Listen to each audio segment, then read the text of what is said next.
je félicite Seydou Kanté parce que, comme on dit, les pensées gouvernent le monde.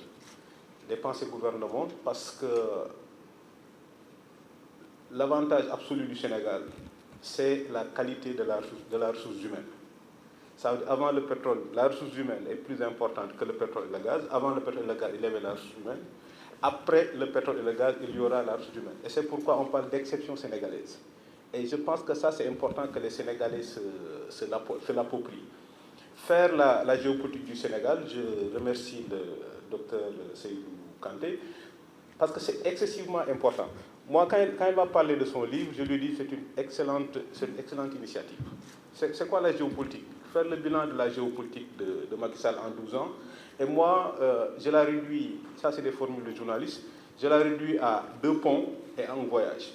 Les 2 ponts, c'est le pont de Farafenni et le pont de Rosso. Il y a un livre célèbre écrit par Mamadou Diouf et Momar Kombo Diop, Le Sénégal et ses voisins, dans les années 90. Et il démontrait qu'on disait partout que le Sénégal est à la porte du continent, mais qu'à la limite, le Sénégal était un pays enclavé, parce qu'on avait des difficultés avec tous nos voisins. Vous vous souvenez de la Mauritanie en 89, on est intervenu 2 fois en Gambie, Fodé-Kaba 1, Fodé-Kaba 2, on est intervenu en Guinée-Bissau, c'est l'opération Gab. Donc lui, c'est un géographe, et l'un des géographes les plus célèbres après Ravel, c'est Yves Lacoste. Yves Lacoste a dit que la géographie, ça sert à faire la guerre. Et ce qui m'a beaucoup intéressé dans le livre, c'est que Seydou Kanté démontre qu'avec la géographie aussi, on peut faire la paix. Donc le Sénégal est passé, sous Macky Sall, d'un cercle de feu à un cercle de paix et de prospérité. Par exemple, sur le plan purement géopolitique, le port de Farafenni a permis à la résolution de notre crise nationale la plus grave, qui s'appelle la Casamance. Aujourd'hui, Ziguinchor est à quelques heures de Dakar. Le pont de Rosso, le pont de Farafenni, Senghor a essayé, mais ça remonte même à l'administration coloniale. Pendant la période coloniale, les Français ont toujours essayé d'avoir un pont sur le pont Farafenni, sur le fleuve Gambie, ils n'ont pas réussi. Senghor a essayé pendant 20 ans, il n'a pas réussi. Abdou Diouf, après l'opération Fodé-Kaba, a essayé, il n'a pas réussi. Abdoulaye Wade a essayé pendant 12 ans avec Yahya Jammeh, il n'a pas réussi, mais c'est Macky Sall qui a réussi à avoir enfin le pont sur le fleuve Farafenni. Et c'est quoi l'impact géopolitique sur le fleuve? Ça nous a permis un peu de normaliser nos relations avec la Gambie. C'est ça la géopolitique. En normalisant avec la Gambie, il y a un concept, ça ce n'est plus la géopolitique, c'est la science politique. Il y a 2 préceptes de science politique qui sont très importants. 1, les démocraties ne se font pas la guerre. 2 pays qui font du business ne se font pas la guerre. Ce qu'on appelle le modèle de l'Union européenne, en termes simples, c'est ça. Ça veut dire que l'Europe a été le continent de la guerre. Première guerre mondiale, deuxième guerre mondiale, guerre de religion, guerre des 100 ans, guerre des 7 ans. Ce qui s'est passé en 1945, les Européens ont décidé de remplacer la guerre par l'économie comme mode de régulation de leur conflit. Et c'est exactement la même chose que fait le président Macky Sall avec la Mauritanie. Quand on découvre du pétrole et du gaz à la frontière, on se le partage. Et c'est pourquoi aujourd'hui, la Mauritanie est devenue une très grande alliée du Sénégal. Donc, avec le business, la guerre s'éloigne, les conflits s'éloignent. La démocratisation, les démocrates ne se font pas la guerre. Pour moi, le plus grand mérite de Macky Sall en 12 ans, ce n'est ni économique, ni les infrastructures, c'est le fait d'avoir viré Yahya Jammeh. C'est-à-dire qu'en virant Yahya Jammeh, la Gambie redevient démocratique. La Gambie redevient démocratique. Et donc, comme les démocraties ne veulent pas des conflits, aujourd'hui, il n'y a plus de zone de repli du MFDC en Gambie, il n'y a plus de zone de repli du MFDC en Guinée-Bissau. Et ce qui fait que le MFDC a été réduit à sa plus simple expression. Donc, ce bon voisinage, cette géopolitique du bon voisinage a permis au Sénégal de sortir du cercle de feu à un cercle de paix et de prospérité. Aujourd'hui, on est en paix avec tous nos voisins. Le deuxième aspect géopolitique, c'est un voyage. Et Bakary en a parlé, c'est le voyage de Sochi. Parce que quand Macky Sall était président de l'Union africaine, c'était pour la première fois qu'il y a une question géopolitique et que les Africains ne se contentent pas de se mettre devant le mur des lamentations. Et puis les Africains décident qu'ils sont dans le monde, ils sont impactés par la guerre et il faut que la voix de l'Afrique se fasse entendre. Et puis ça a donné le voyage de Sochi et puis j'ai eu la chance de voir partie de ce voyage où pour la première fois il y a une question géopolitique et l'Afrique est au cœur et au centre de cette question géopolitique. C'était la question des céréales. Poutine avait pris des engagements qu'il avait respectés des mois après. Et ça, c'est hyper important. L'autre aspect géopolitique, c'est comment le président Macky Sall a réussi à faire intégrer l'Afrique au G20. Et c'est pourquoi, dans un de mes textes, je dis la géopolitique sous Macky Sall et Seydou Kanté et Ibrahim Faye y reviennent. Ça veut dire que comment l'Afrique est en train de passer du mur des lamentations à l'Union africaine, comment il l'a transformé de mur des lamentations en un instrument géopolitique. Et c'est quoi l'instrument géopolitique? C'est un déterminisme géopolitique. C'est de dire aux Occidentaux et au monde que le monde de 1945, consécutif à la Deuxième Guerre mondiale, les règles là ne peuvent plus être valables. Parce qu'en 1945, à part l'Éthiopie et le Libéria, aucun des pays africains n'était indépendant. Donc vous avez fait les règles du jeu sans nous. Maintenant, il faut nous intégrer dans les règles du jeu. Et ça, qu'est-ce qui le sous-tend? Aujourd'hui, l'Afrique, c'est un marché de consommateurs de presque 2 milliards, bientôt 2 milliards, avec une classe moyenne. Aujourd'hui, c'est presque le tiers des terres arabes, c'est un peu les cours d'eau. Donc, c'est devenu un déterminisme géopolitique. Et il dit carrément aux Occidentaux, vous ne pouvez pas faire le monde sans nous. Et c'est ça qui a permis, pour une première fois dans l'histoire, qu'on commence une plaidoirie pour intégrer l'Afrique au G20, et 11 mois après, c'est une première, ça arrive, et 11 mois après, aujourd'hui, l'Afrique a été intégrée au G20. Ce sont des débats comme ça dont nous avons besoin. Par exemple, les questions que pose Ibrahim Faye et Kanté, ça doit être au cœur de la campagne. Le Sénégal ne défend pas de masse. Nous vivons dans un monde, nous avons des voisins. Et j'estime que les gens qui aspirent à nous gouverner aujourd'hui doivent être jugés sur des questions comme ça, sur la question économique. Sur la question électorale, je fais une petite digression, mais le Sénégal n'a plus de problème électoral.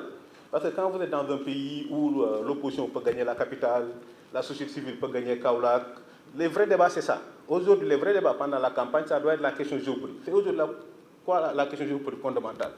Bakary Sambou l'a dit, pendant longtemps, le Sénégal a été un îlot de démocratie dans un océan de parti unique, grâce à la grande vision de Senghor, qui n'a jamais accepté le parti unique, mais aussi grâce à la grande clairvoyance d'Abdoulaye Wade, qui, au moment des luttes d'indépendance des guérillas, avait accepté une opposition légale. Donc nous avons été, sur le plan géopolitique, un îlot de démocratie dans un océan de parti unique. Aujourd'hui, nous sommes un îlot de stabilité dans un océan de djihadisme et de militarisme. Quand on aspire à diriger le Sénégal, on doit réfléchir sur ces questions-là. Comment nous, on doit faire pour maintenir cet îlot-là? Pour ne pas être long, la dernière question géopolitique, à mon avis, qui est importante, et c'est pourquoi c'est bien les géographes. Ils peuvent avoir rapidement cette profondeur historique, parce que c'est toujours dans les départements histoire et géographie, parce que ça va ensemble. Et c'est pourquoi on dit trivialement, un pays subit sa géographie, mais fait son histoire. Pour faire son histoire, avoir une vision, avoir de la prospective, il faut partir de la géographie. Sinon, vous bâtissez sur du sable. Aujourd'hui, c'est quoi la question géopolitique? Et j'aime bien quand les gens de Tamba me disent, vous êtes l'avocat de Tamba. Et pourquoi j'ai fait l'avocat de Tamba? Le Sénégal est naturellement né à Saint-Louis, donc notre passé c'est Saint-Louis. Notre présent c'est Dakar, mais notre avenir est à la périphérie. On a tous appris à l'école que Dakar est la porte du continent. C'est la porte océane. Et pourquoi c'est la porte océane? Parce que pendant la colonisation, il fallait mettre en valeur la colonie, mettre dans un bateau pour exporter. C'est pourquoi quand vous voyez nos grandes villes, elles sont toutes sur la côte. Saint-Louis, Gorée, Rufisque, Ziguinchor. Les 4 communes sont toutes sur la côte. Et ça, c'est l'histoire, la colonisation. Ensuite, c'est devenu économique. Ensuite, c'est devenu géographique. Maintenant, faites la géopolitique. C'est effectivement, Dakar est la porte du continent. Le Sénégal est un pays atlantiste, mais la vraie porte du continent, c'est en bas. Quand vous regardez une carte, c'est en bas qui nous permet d'aller vers la Gambie, vers la Mauritanie, vers le Mali. Et ce qui fait que la véritable porte du continent aujourd'hui, c'est en bas. Et à mon modeste avis, je pense que notre vieille démocratie, nous sommes une très vieille démocratie, parce que quand même, nous votons dans ce pays, nous avons des traditions électorales centenaires. Et je suis de ceux qui pensent que les vrais débats, ça doit être ça. Et les gens qui aspirent à nous gouverner devraient être interrogés sur ces questions-là. C'est quoi votre conception de la sécurité nationale? C'est quoi votre conception de la politique de défense? Aujourd'hui, comment gagner la paix en Casamance après que l'armée ait réduit les MFDC à sa plus simple expression? Et je pense que ce sont des questions comme ça de la géopolitique. Et pour terminer, je vais revenir sur une truc de Bakary Sambou. Effectivement, quand il était question d'intervenir sur le Yémen, il était contre, moi aussi j'étais contre. Et c'est ça, faire la géopolitique et l'histoire. Que lui et moi, à l'époque, on a voulu montrer aux Sénégalais que ce n'était pas une guerre simple, que c'était une guerre millénaire qui opposait les Perses et les Arabes. Et deuxièmement, c'était une sorte de guerre froide entre deux puissances régionales. Et moi, j'ajoutais qu'en termes d'alliance, comme disent les Arabes disent en termes d'alliance, c'est moi, mon frère, contre le voisin. Mais ça va être moi, mon frère, le voisin, contre l'étranger. Et puis à l'époque, j'ai dit, ramenons ça à notre région. À l'époque, il y avait Boko Haram au Nigeria, et puis il y avait les djihadistes au Nord Mali. J'ai dit, mais si on applique ce que font les Arabes, bon, nous avons une guerre au Mali, qui est un pays frère, on a été tellement proche du Mali qu'on a été dans la même fédération, nous avons la même guerre avec Boko Haram au Nigeria, donc pourquoi le Sénégal oublie volontairement le Mali, oublie le Nigeria et veut intervenir en Arabie. Aujourd'hui, Bakary et moi, les faits nous donnent raison. Parce que nous, à l'époque, Bakary et moi, nous avions rappelé l'enlisement de l'armée égyptienne lors d'une première guerre au Yémen, que ce n'était pas le premier conflit qu'il y avait au Yémen. Et la géopolitique, ça sert à régler des questions comme ça. La géographie, c'est pourquoi, et puis j'ai été très honoré quand Seydou m'a contacté pour son livre, pour que je puisse lire, discuter. Parce que quand on dit quelqu'un il est un docteur en géographie, et ça veut dire que sur le plan intellectuel, c'est une science fondamentale. Et puis donc c'est pourquoi je remercie Seydou pour sa contribution au débat. Vous montrez la voie. Et je pense que pour ces élections, les Sénégalais, modestement, devraient exiger à ce qu'on change la courbe du débat. Ça veut dire que les gens qui aspirent à nous gouverner, qu'on connaisse leur pensée sur le plan économique, sur le plan de la sécurité, parce qu'aujourd'hui, la question primordiale dans le monde, c'est la question sécuritaire. Et dans toutes les grandes démocraties, aux États-Unis, aujourd'hui, ils vont aller à des élections, mais le débat essentiel, ça va porter sur la sécurité. Ça va porter sur la sécurité, sur le rang du Sénégal. La politique extérieure du Sénégal aussi, à mon avis, ça doit être une question fondamentale. On doit savoir ce que les gens qui aspirent à nous gouverner pensent un peu de notre politique de bon voisinage, ce que le président Macky Sall a fait, nos rapports avec la Mauritanie, nos rapports avec la Gambie, nos rapports avec la Guinée-Bissau. Et je pense que toutes ces questions-là sont des questions très importantes et qui doivent peser sur la balance au moment de faire le choix. Encore une fois, je remercie le docteur Seydou Kanté et je lui dis, je suis très honoré d'être l'avocat de Tamba, l'avocat de la périphérie. C'est quoi la périphérie? Enfin, en termes simples, mon intuition, ma conviction, c'est que l'avenir du Sénégal est à la périphérie. Tamba nous ouvre sur le continent, mais aussi Ziguinchor. Et Ziguinchor, aujourd'hui, a plus que le potentiel pour détrôner Dakar.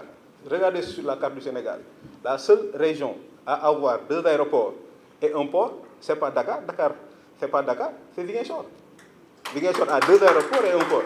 Et pour moi, c'est ce genre de débat auquel nous attendons pour cette présidentielle. Encore une fois, je vous remercie. Et puis, je souhaite aussi beaucoup de courage à mon jeune frère Ibrahim Faye, avec qui nous avons fait la même école. Le CESTI, il donne aussi un exemple aux journalistes, qu'il ne faut pas seulement se focaliser, il faut avoir cette ouverture. Et je lui souhaite une grande carrière comme Raymond Aron.